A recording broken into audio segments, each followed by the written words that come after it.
देखिए class 10th के chapter number 7 का एग्जाम्पल नंबर 5 है। क्वेश्चन के अंदर हमसे बोला गया है find a point on the Y axis which is equidistant from the points A 6,5 and B -4,3। देखिए क्वेश्चन के अंदर हमसे बोला गया है कि हमें वाई एक्सिस पर वो पॉइंट फाइंड करना है जो इस पॉइंट से और इस पॉइंट से जो है इक्वल डिस्टेंस पर हो। ठीक है, अब देखिए एक बात आप हमेशा ध्यान रखें कि अगर कभी भी वाई एक्सिस पर आपसे कोई भी पॉइंट फाइंड कराता है तो आप उस पॉइंट को 0,y करके लेट करते हैं। ठीक है, और अगर कभी क्वेश्चन में ऐसा होता है कि आपको जो है एक्स एक्सिस पर पॉइंट फाइंड करना है तो आप उसको x,0 लेट करते हैं।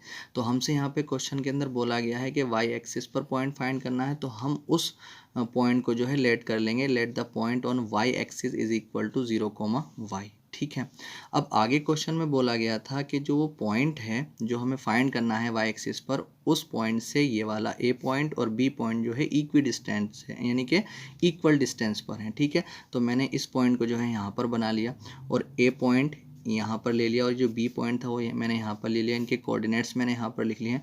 अब ये बोला गया है कि इस पॉइंट से ये पॉइंट और इस पॉइंट से ये पॉइंट जो है इक्वल डिस्टेंस पर है। कहने का मतलब ये है कि अगर हम ए पी लेंथ निकाल लेते हैं, यानी कि ए पी निकाल लेते हैं और हम पी बी निकाल लेते हैं तो दोनों के दोनों ये क्या हैं, हम इन दोनों को इक्वल रख सकते हैं क्योंकि इस पॉइंट से ये भी और इस पॉइंट से ये भी जो है इक्वल डिस्टेंस पर है। ठीक है, तो अब सबसे पहला काम आप क्या करेंगे, सबसे पहले आप ए पी निकालेंगे। ठीक है, उसके बाद आप पी बी निकालेंगे। ठीक, और उसके बाद जो ए पी आया होगा और पी बी आया होगा दोनों को इक्वल रख देंगे और वहाँ से आपको जो है वाई की वैल्यू मिल जाएगी। जब वाई की वैल्यू मिल जाएगी तो आपको जो है वाई एक्सिस पर जो पॉइंट हमें निकालना था वो हमारा आ जाएगा। ठीक है, अब देखिए हम जो यहाँ पर पहले ए पी के लिए काम करेंगे। जब ए पी के लिए काम करेंगे तो कौन कौन सा पॉइंट काम करेगा आपका, 6,5 और 0,y। ठीक है, तो यहाँ पर आप x1 लिख लें। x1 क्या होगा, पहले पॉइंट का जो x कोऑर्डिनेट होता है यानी कि 6, x2 कितना हो जाएगा, दूसरे पॉइंट का जो x कोऑर्डिनेट होगा यानी कि 0।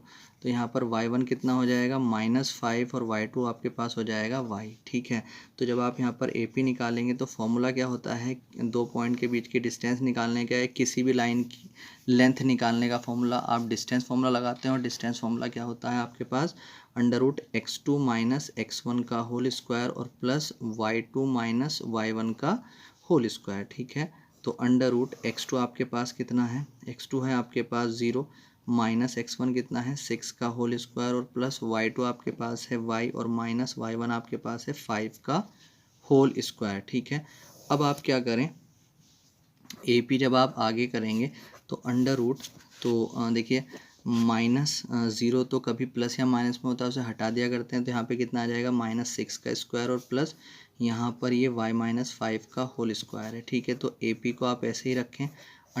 माइनस का स्क्वायर क्या होता है +6 का स्क्वायर कितना हो जाता है 36। ठीक है, और यहाँ पर अगर आप चाहें तो इसका होल स्क्वायर भी खोल लें। ये a माइनस बी का होल स्क्वायर है, तो जब इसका a माइनस बी का होल स्क्वायर आप खोलेंगे तो पहले वाले का स्क्वायर यानी y का स्क्वायर प्लस सेकेंड वाले का स्क्वायर यानी 5 का स्क्वायर 25 और -2 से y की मल्टीप्लाई और 5 की मल्टीप्लाई। ठीक है, तो ए पी आगे आ जाएगा √36 और प्लस वाई स्क्वायर और प्लस में 25 और -10y। तो ए पी की जो वैल्यू आ जाएगी ये वाई स्क्वायर सबसे पहले लिख लें आप, उसके बाद 10y लिख लें आप, और 36 और 25 को जब आप ऐड करेंगे तो आपके पास ए पी तो इतना आ चुका है, इस इक्वेशन फर्स्ट मान सकते हैं आप। तो अब देखिए अब पी बी के बारे में बात करेंगे, और जब पी बी के बारे में बात करेंगे तो कौन कौन सा पॉइंट काम करेगा, 0,y और -4,3। ठीक है, तो यहाँ पर देख लेते हैं। जब बी पी के लिए बात करेंगे तो ये हमने पॉइंट ले लिए हैं यहाँ पर, तो x1 कितना हो जाएगा 0 और x2 कितना हो जाएगा -4।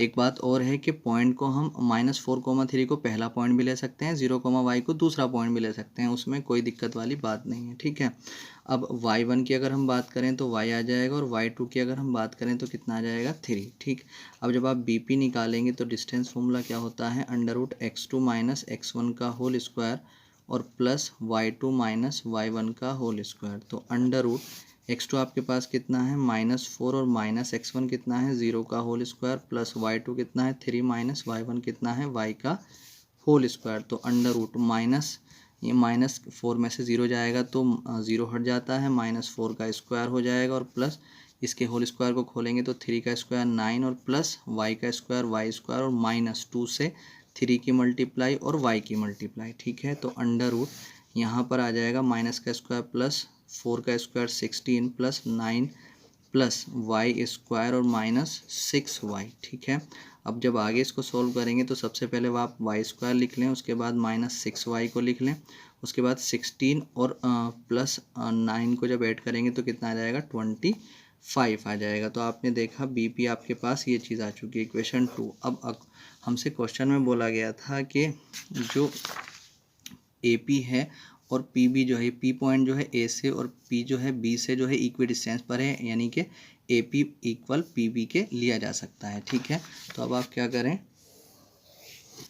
अकॉर्डिंग टू द क्वेश्चन आप एपी इक्वल टू पीबी ले सकते हैं यहाँ पर। ठीक है, तो एपी आपके पास कितना आया था, एपी आपके पास था under root Y square minus 10y और प्लस 61 रूट के अंदर equal to under root P आपके पास कितना आया है वाई स्क्वायर और -6y और प्लस के 25। ठीक है, अब देखिए अगले स्टेप में आप क्या करें, दोनों तरफ से जो है दोनों तरफ स्क्वायरिंग कर लें। जब स्क्वायरिंग करेंगे तो यहाँ से रूट हट जाएंगे, और जब रूट हट जाएंगे तो मैं डायरेक्ट इसको रूट को हटा रहा हूँ, माइनस यहाँ पर आ जाएगा वाई स्क्वायर और -10y और प्लस के 61, दोनों तरफ से रूट हट जाएगा, इक्वल टू यहाँ पर वाई स्क्वायर -6y और प्लस के 25। ठीक है, अब देखिए जब इक्वल के अलग अलग साइड पर एक जैसा नंबर एक जैसे साइन के साथ होता है तो कट जाता है।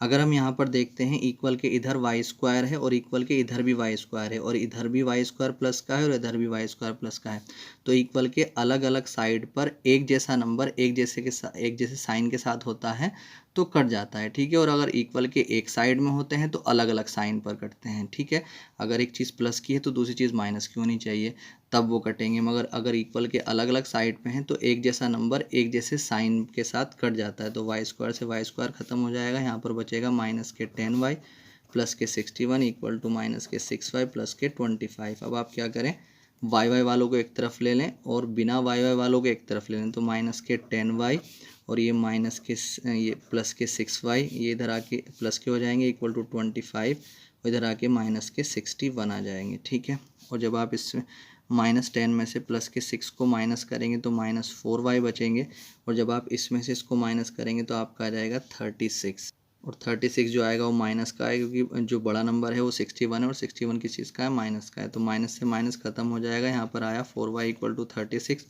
और जब आपने y की वैल्यू निकाली तो 36/4, तो 4 से 9 टाइम कट जाएगा, y की वैल्यू आ चुकी है 9। ठीक है, तो जो हमने पॉइंट लेट किया था, तो the point on y axis is equal to 0, y हमने लेट किया था और y की वैल्यू कितनी आ चुकी है 9, तो इसका आंसर कितना आ चुका है 0,9, ये इसका आंसर हो जाएगा।